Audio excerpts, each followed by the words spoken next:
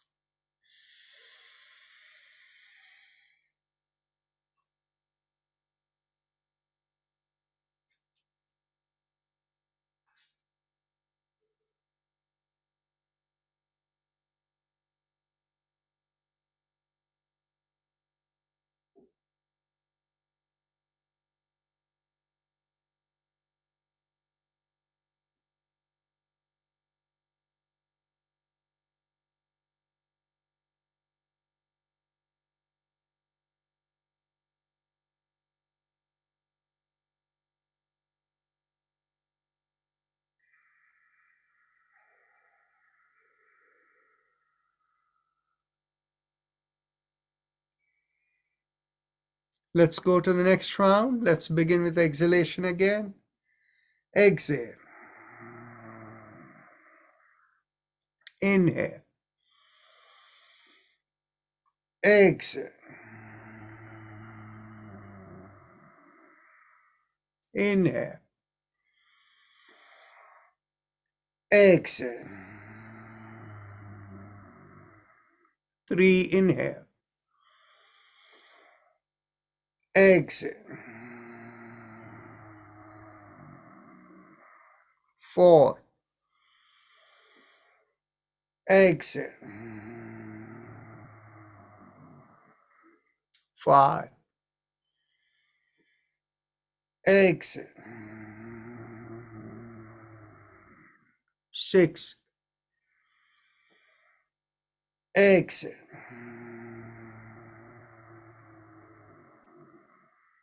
7. Exhale. 8. Exhale. 9.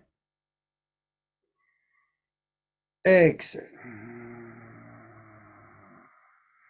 10. Exhale. 11. Exhale. 12. Exhale. 13. Exhale. 14. Exhale. 15. Exhale. 60. Exhale.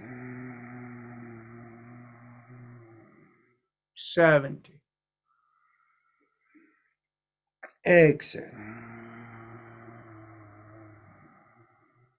80. Exhale. 90. Exhale. 20. Exhale.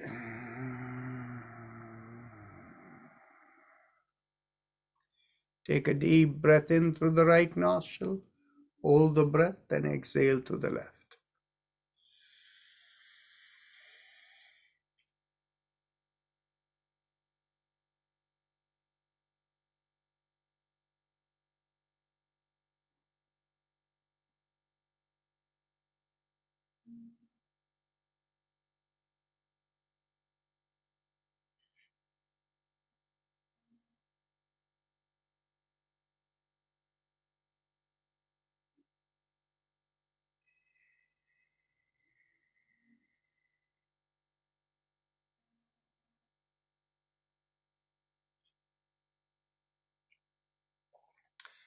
Let's go on to the next round again. Let's begin with exhalation.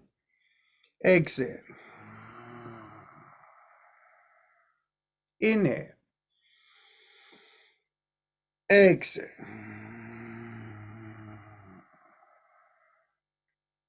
2, inhale. Exhale. 3, inhale. Exhale. 4. Exhale. 5. Exhale. 6. Exhale. 7. Exhale.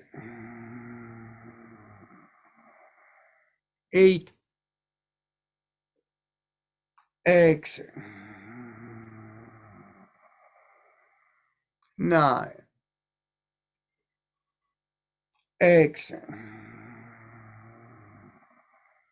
10. Exhale. 11. Exhale. 12. Exhale. 13. Exhale. 14. Exhale. 15. Exhale. 60. Exhale. 70. Exhale. 80. Exhale. 90. Exhale. 20. Exhale.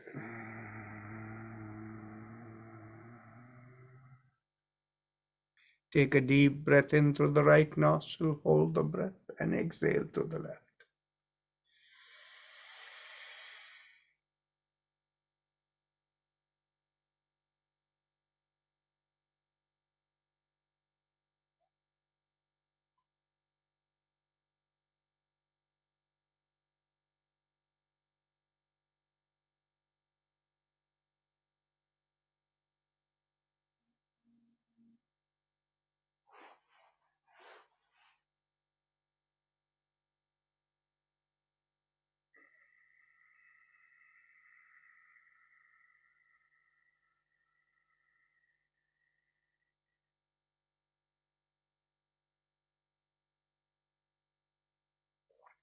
Now mentally tell yourself, I give up all ideas and concepts and I care about nothing.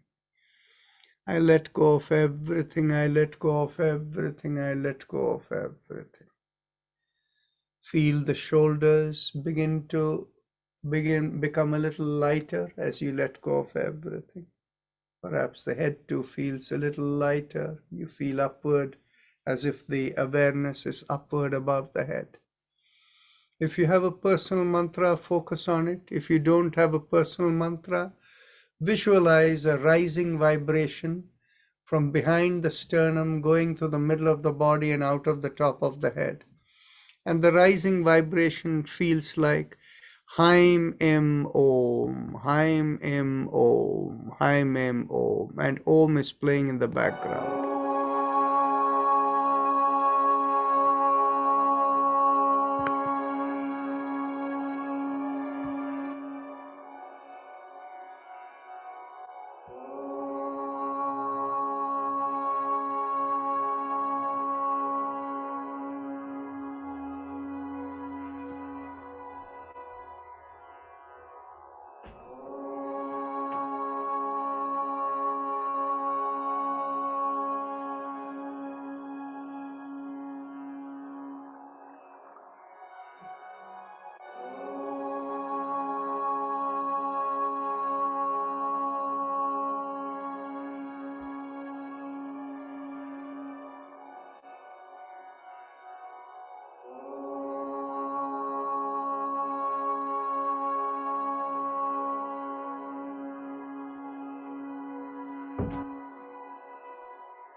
Mentally affirm to yourself, may I be guided to fulfill the purpose for which I am born.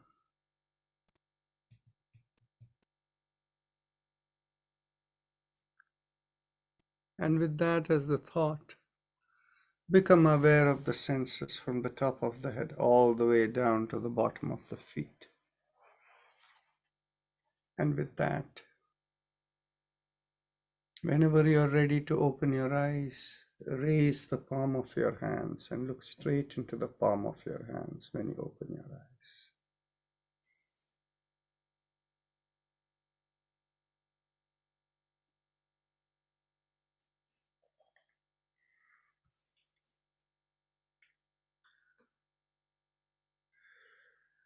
Saumita, I have a question for you. You can unmute yourself.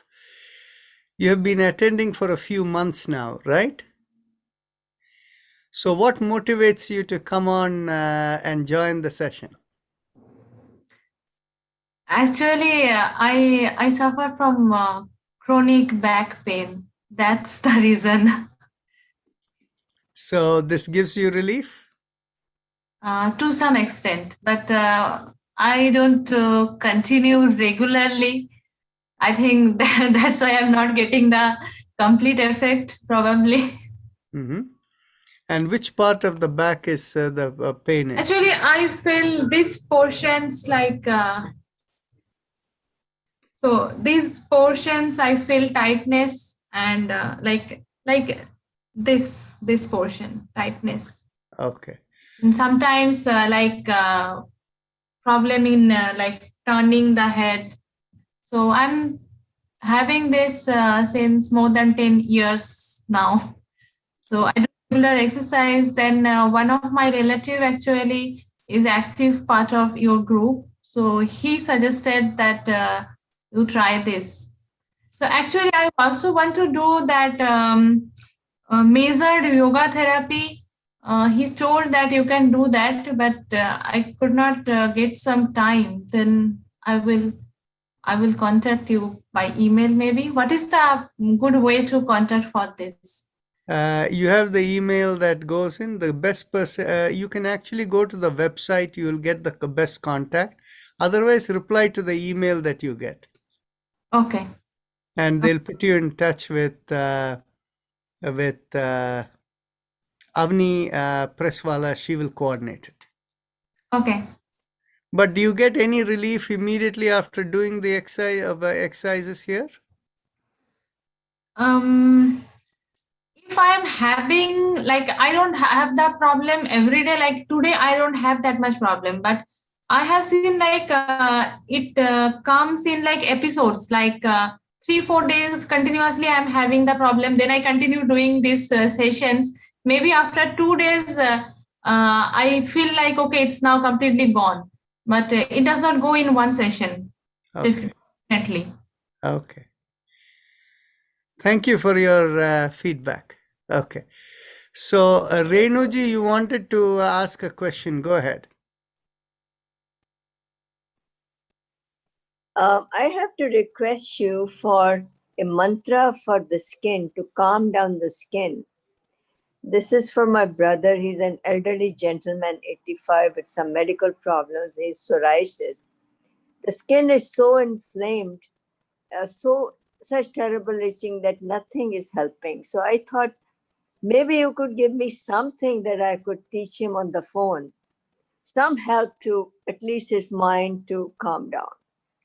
Sorry, we cannot help you. The reason is I have to see him. And without seeing him, we cannot.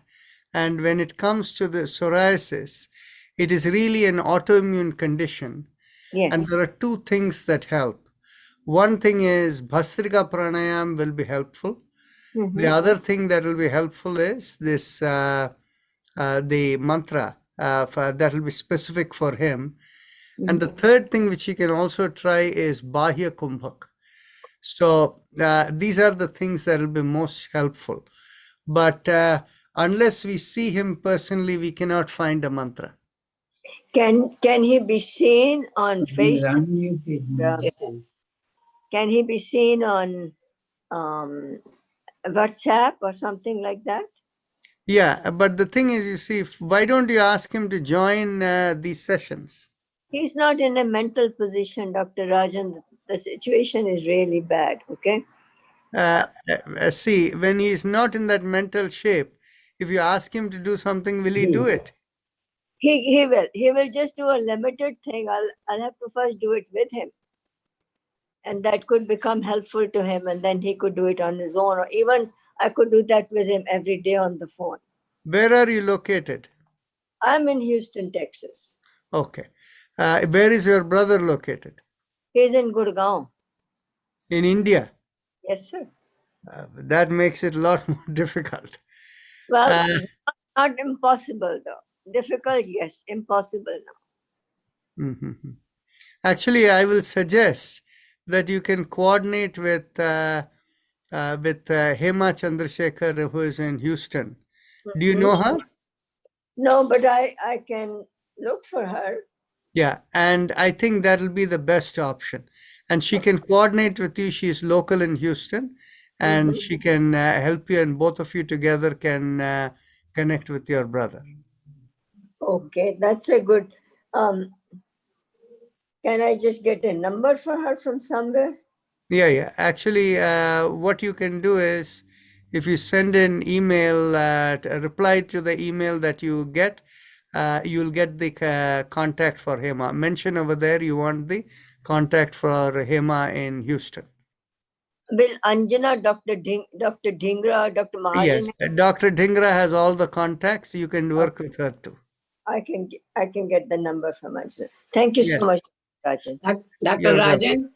Dr. Yes, Rajan? Go ahead. Yes. Sarada. Ji. My left hand shoulder is very pain. I can't lift anything. I can't do Bhastrika. This has been 1 year. I hurt my shoulder, but it's not going at all. I can't do any exercise like this, holding like this. And 3 times a day, mornings, I try to do Bhastrika, only lifting up here, not like, all the way. Can you tell me anything, what should I do? This is interesting. Now, when you consulted with Uma, did you mention that? Yeah, I did. Okay. In the Okay. paperwork, I hurt my shoulder and I, fracture in my thumb. I wrote it everything. I see. 1 second.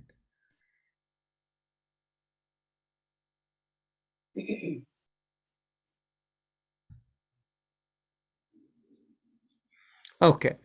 See, what happens is, this is not something that was focused for your therapy because your chief complaint was related to vertigo. Oh, So we only address that because what happens is, anytime somebody has this kind of problem, how is your vertigo doing? Vertigo is fantastic. Thank you very much. All my family members, they are so happy to see me like this. Thank you very much. Okay, so the vertigo is gone. So for this, I will need to look at your readings to see what is it that you said your left shoulder? Left shoulder, very much pain. I Okay. couldn't even lift the plate this morning. Okay. So the thing is, basically, this was not something for which the therapy was designed because it was directed for your vertigo. Because Yeah, that's but okay. medical history and every pain, and all those I listed in that, but Okay. I didn't know that. Okay. Dr. Rajan, I want to ask a question, please. Yes. Yes, Shakuntalaji, go ahead. Okay. I want to share with you that when I'm doing Bhastrika and the spinal mantra, at that time, at the end, I get relief in my shoulder pain and things, like almost like 80%, but then it comes back. So I wanted to ask you that with this combination, it helps. So how often I should do? Because I don't do any after your session. So I noticed from last 4 weeks, I'm noticing that it goes back. It goes back. And so see, the thing is, you see, relief provided by Bhastrika is typically temporary. yeah. Okay. What happens is, if there is any degeneration in any of the musculoskeletal elements, and as a result, there is some pain being caused, Bhastrika will give immediate, temporary relief. But that is not a long-term solution. And that is the reason we were trying the spinal mantra to see whether there will be any regenerative effect. Okay. But in your case, I somehow sense that this connection has got something to do with your belly. Yes, that is true. But I get irritable bowel syndrome, and I also, and then I have acid reflux too. That is the cause of this problem. I cannot tell you from a modern medicine perspective, you have no relationship between the two. But from a Nadi perspective, that is the source of your problem. And we should, you are located in our neighborhood here, right? In Maryland. Yes. Yeah. So you should come to the clinic one of the Sundays and we should take the Nadi reading. And perhaps we can try to see whether Kapalbhati or Bahya Kumbhak or something may help towards that. Thank you very much. And another thing, can you please show again the mudra for Panic? panic attack? Panic attack. Okay. So you press the index finger at the base of the thumb and bring the middle finger to touch the thumb and join the 4 fingers together and keep it in a relaxed way in your lap. Relaxed way. Hold it for about 30 seconds. Any panic situation will calm down, and continue to hold for another minute or two, and everything will subside. And after about 3-4 minutes, you're fine. Thank you. Somebody asked me and I say, I will tell you the correct way. And there is for acid reflux, there was a mudra, some type of. For acid reflux? Yeah. Is there any mudra for acid reflux? I think Dr. Sarkar said something. I forgot totally. Okay. I cannot, tell you with any degree of, this thing. Actually, he might have actually said, fold the hand in and then press like this or something like that, right? Apana Vayu Mudra or something like that, that he was talking about. But I don't know this thing. Okay. Thank you very, very much. You clarified the thing at least. Thank you so much. Dr. Rajan, yeah, I have a question. Yes, go ahead. I have sciatica pain since 4 months. Mm. And I'm doing everything, therapy and acupuncture and medicine. Nothing is working. Can you tell me anything? Where are you located? In Reston, Virginia. In Reston, Virginia. Actually, you should have a measured yoga therapy session where your nadis can be measured and seen where is the source of the problem. And then after that, we'll test which exercises are improving the nadi. So that is the way in which we can tell you which exercise will work for you to overcome this. Okay. Now, I see over here Neelam Rajoraji. Are you still around? Okay, no, she might have left. Okay. She says she gets a lot of relief from the session. So that's fine. Any other question or any other thought? Yes, Tammy, go ahead. Hi, everyone. Hi, Doc. I noticed a lot. Well, first, I want to say that doing yoga twice a day has literally gotten rid of my psoriasis on my whole body. And then for my neck, I couldn't turn my neck either when I started. But doing this every day, I can look. And then if it does get janky, it's because I did a quick movement. And now I'm trained to not do quick movements anymore. So I had that for a really long time. I wanted to say that. And then I also wanted to ask about Vedic philosophy. And only because you refer to it a lot, right? With the 5 elements, we were talking about today, how the Vedics got the 3 names for it. Do you ever teach anything like that on Vedic philosophy? Or is that, I know that this is set out in the Yoga Sutras. I get that. No. Actually, Vedic philosophy and yogic philosophy are the same. The only thing that happens is the terms used in the 2 of the philosophies, they are not identical terms, although there are a lot of commonalities. But even though they are expressed and there are different words in it, both are exactly the same philosophy. There is no difference. In fact, the author of the Vedic philosophy is not known to have written a commentary on any text except the Yoga Sutras. He wrote a commentary on the Yoga Sutras because the philosophies are exactly identical. Okay, well, that clears up a lot. I thought I was missing something. So no, thank you. But not at all. But what happens is, you see, schools that teach Vedic philosophy, they get hung up on something which becomes a little troublesome. You see, people who learn Vedic philosophy, in the traditional setting, it is said that you understand the Vedic philosophy through 3 documents. One document is the Bhagavad-Gita, the other is the Upanishads, and the third is the Brahma Sutras. So these are the 3 entryways into understanding Vedic philosophy. But what happens is, the Vedic philosophy and the compilation of the Vedas was actually an act of what I call spiritual and political statesmanship. Okay?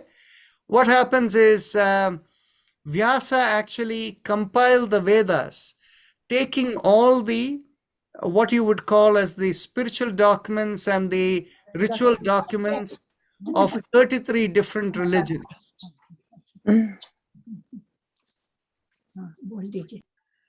Of 33 different religions. These were all brought together. Okay. So what happened is, when you have 33 religions coming together, and you want to give respect to all of them.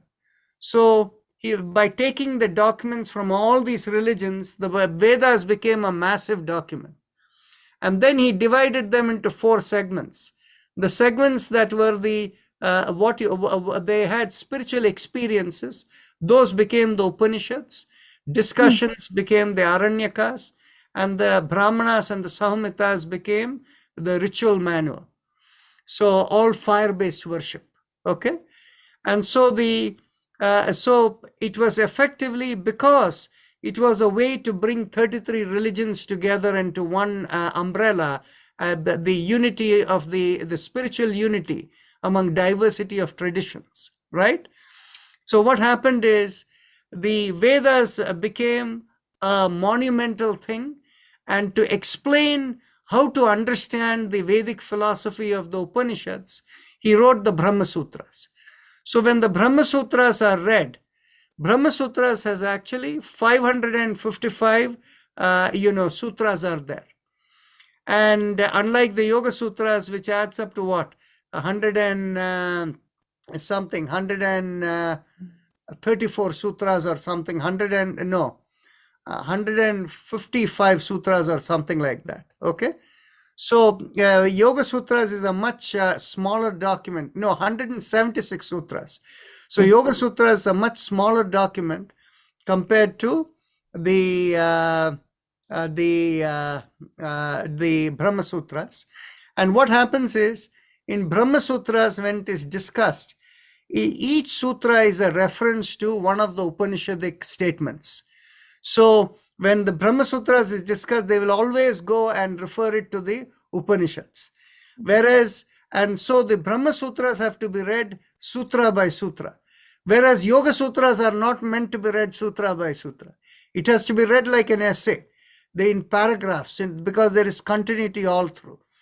So to study Vedic philosophy through the Brahma Sutras and the Upanishads and the Bhagavad-Gita is touching your nose across back instead of touching it straight. So Yoga Sutra gives you the straight philosophy, touching it straight, and makes it very easy for you. Thank you. And now that I think of it, didn't you have an author, a yogi speaker once that wrote that book? Gosh, who was he? He had the glasses, professor. He just retired. It was this year. All right, I'll have to look. I thought he was the Veda. He wrote his book on the Vedas. You had it one Sunday. I know who you are talking about. Who is it? You're talking about the person from Los Angeles, Dr. Narayan Swami. Yeah, Swami, that's it. Yes. Okay. So he was Vedic, right? All his stuff was about the Veda, the Vedic. Yes, actually what it is he comes from a ritual background. And so he has been fully dug into the Vedas. You see, what has happened is, I have the advantage of having dug into the Vedas as well as going into the yogas and the Yoga Sutras. So since I know both sides of it, but the people who are on the ritualistic side rarely teach the Yoga Sutras. In fact, I was very, very surprised to learn that there was one teacher who had studied from the Isha Foundation, and had gone to a 1700 hours course. She spent months in Coimbatore to learn, and they never ever taught her the Yoga Sutras. They never touched on the Yoga Sutras. And so the thing is basically a lot of the people, and of course that tradition is much more embedded in the Tantra tradition, which is more closely aligned to the Vedic tradition and all of that. And so so they don't think it's any need to go to the Yoga Sutras. But the Yoga Sutra is the single comprehensive document which directly speaks and answers all the questions very quickly. Yeah, I started the sutras when I first started yoga. And while some of it made sense and wonder, now it's good to come back around, but you could at least comprehend. The Upanishad, on the other hand, holy smokes. Yeah, that's tangled. You cannot read one Upanishad. In order to read the Brahma Sutras and to understand it, there are the 10 major Upanishads which have to be read. And the Bhagavad-Gita is, of course, the simplistic form, but because it is simplistic, it does not have the same level of sophistication of the Brahma Sutras. I could encourage you to do a master class on Bhagavad-Gita, because I know you've dissected this enough, and then to have it out there, because we all yearn to see it, but we have to wait for you to provide it. So yeah, just putting that out there. Thank you. Okay, we'll do that. We have actually done that few years back, like 6-7 years back. The group suggested they wanted to go to the Bhagavad Gita, so we had a whole this thing where we went through the Bhagavad Gita. But the Bhagavad Gita, unlike the Yoga Sutras, which is an essay, which is a direct thing, the Bhagavad Gita is a conversation between two friends, Krishna and Arjuna, right? Arjuna. So they are two friends who are having the conversation in the middle of a battlefield. Okay, so because the two friends are talking to each other, they know each other, they know their points of reference, and the friend knows what the other friend needs, and it's all motivated to make the friend go and fight the war instead of running away. Hey, friend, I'm asking you to go find your project and bring it forward. Exactly. So because of that contextual thing, the contextual thing is, of course, the philosophy comes across over there, but nevertheless, it is very much geared towards what this person wants, and the frame of reference is that between two known friends.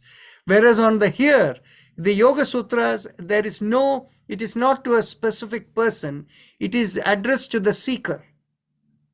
So it is much, much broader than the Bhagavad Gita. Mm-hmm.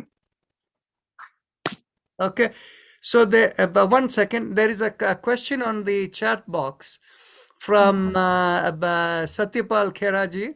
What is the significance of inhaling through the right nostril after the Bhastrika? Okay. The right nostril is called the Surya Nadi, or that which gives lot of energy into the system. And it is supposed to be, it's supposed to activate the whole system, energize the whole system, give more heat. The left nostril is supposed to be the relaxation, Chandranadi.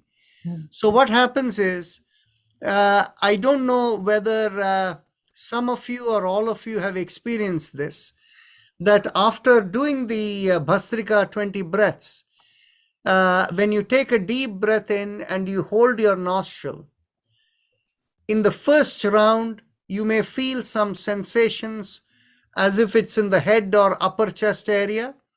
And as you go along into the second and third and fourth and all of that, you will find the sensations go downward. Did anybody feel that it was more prominent downward when holding the breath towards the last one? Show of hands, anyone? Okay. So there are some of you who were sensitive enough who were able to feel it.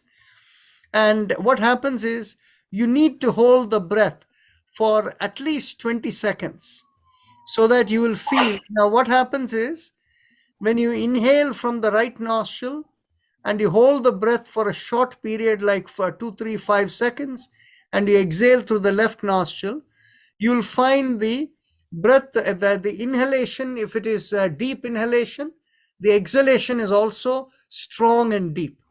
Now, on the other hand, if you hold the breath for about 20 seconds or so, 20, 30 seconds, you will begin to notice that when you exhale, the exhalation is very slow, and it feels as if there is not the same volume of air with which you started.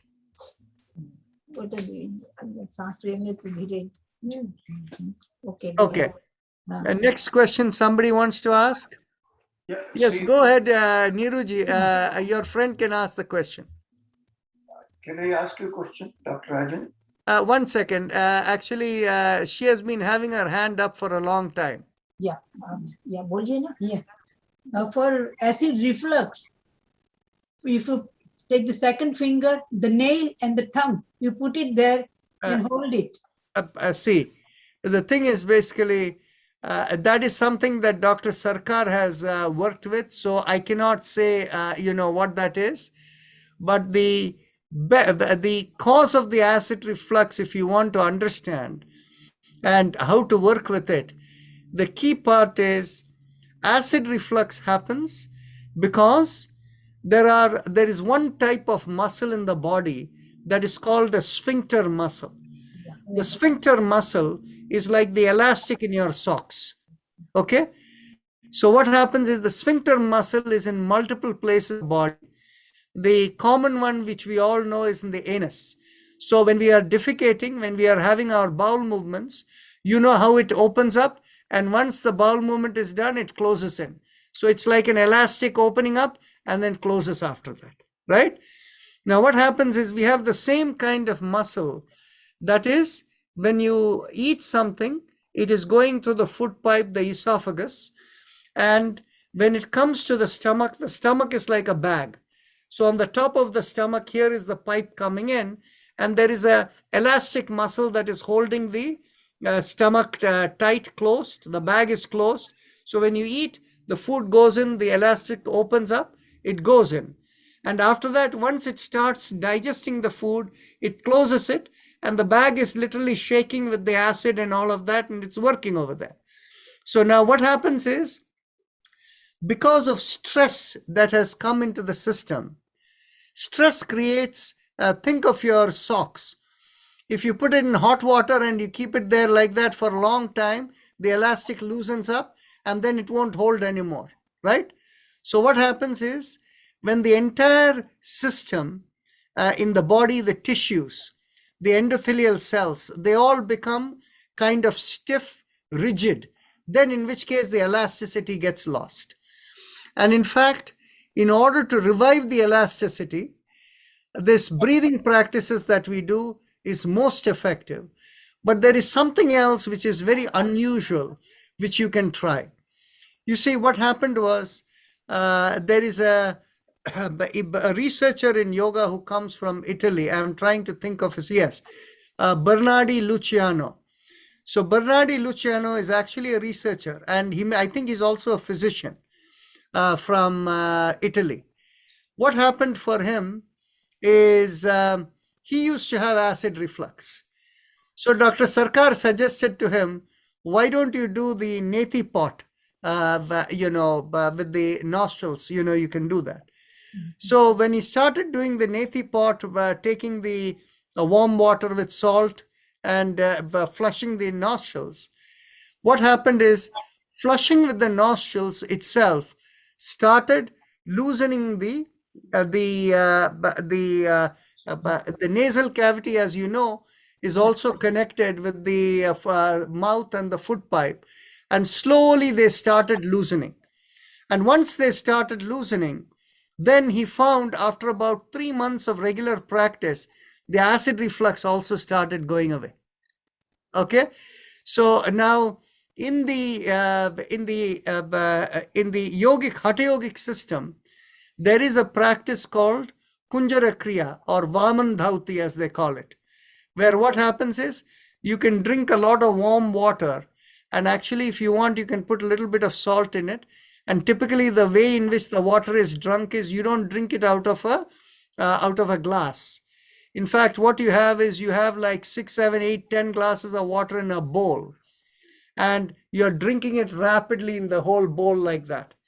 And as you drink it rapidly, what happens is, after a while, once you have had the whole thing, it is like as if the reactive response is, it almost like you're vomiting the water out. It comes out like a fountain out of your mouth. It literally comes out like a fountain. You keep drinking, and then suddenly it comes out like a fountain out of the mouth. And these kind of things, with a little bit of salt in it, begins to ease the channels over there. that may actually be a better remedy to try for acid reflux. No, but I tried with that and that helps me. I used Very to good. Then do it. do like that. Yeah, do it.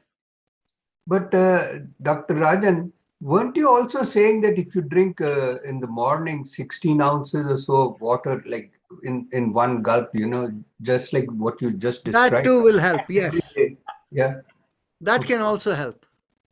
And so just to repeat what Vedji said, that is, in the morning when you drink water, instead of drinking water in a sip, drink the water, pour the water in, 1 or 2 glasses of water, whatever you drink. Just keep going, cluck, cluck, cluck, cluck, cluck. That begins to loosen the esophagus. And the elasticity comes back over a period of time. Does that help with the constipation? I don't know. For constipation, the best thing to try is Bahya Kumbhak. Now, Virendraji had a question. You want to speak up? Yeah, see, Dr. Rajan, Yeah. I had a cough problem.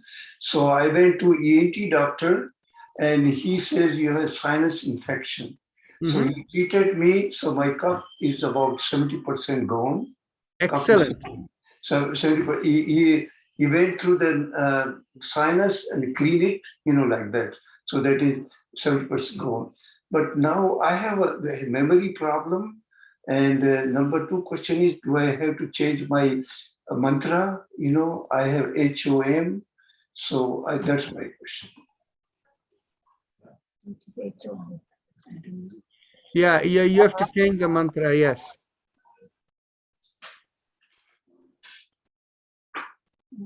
What is it? I don't know. You need to do the mantra Im. I am Im. I am Im. Im, yeah. Okay. That will suit you better. Okay, and then for memory, anything I can do?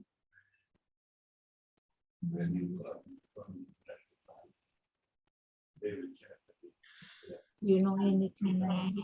I cannot immediately suggest something for you, but maybe ask me the question after a few days, Okay. and maybe I can help you, right? Thank you, Rajan. Okay, Tej, you have a question? That will be the last question, and then we have to. Oh, there is Indu Sharma who is asking when you will have a session on Patanjali Yoga Sutras. Okay, so we have been having the session the last few days, 10 minutes every day. Then there is the major full, what I call as a intensive session that is starting next Saturday. Okay. So I'll just share with you the screen. Just go to the website and you can register yourself. And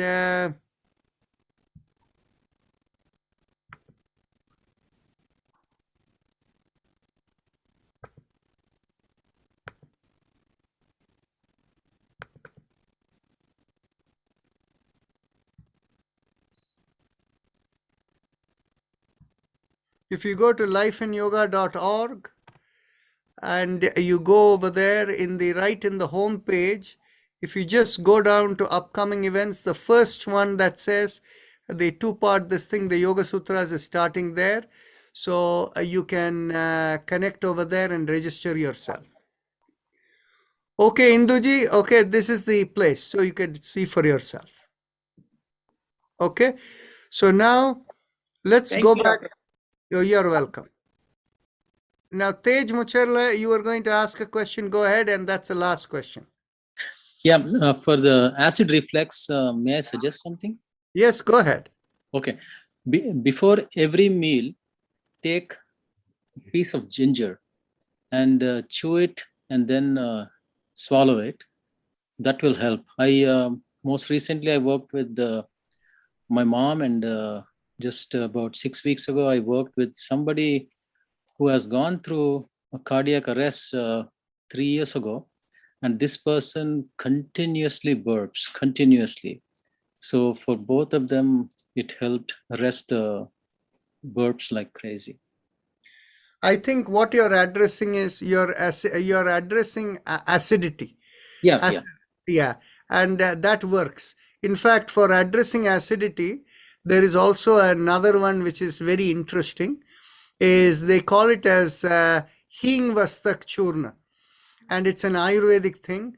The Hing Vastak Churna does the same thing, and ginger too. Yes, very good idea. Thank you. By the way, for a modern medicine does not treat acid reflux. They only treat hyperacidity. So what happens is, if you have acid reflux, they try to reduce the acidity in your stomach. They don't try to fix your sphincter at the head of the stomach. Dhanyavad, Dr. Rajan. Yeah. Thank you so much. Thank you. Okay. Thank you very much. We will end. Thank you, Dr. Rajan. Thank you. Thank you. Thank you. Very good. Thank you. Thank you. Thank you. Okay. Thank you, Dr. Rajan. Okay, give me the website. Yeah, ma'am. बाहर है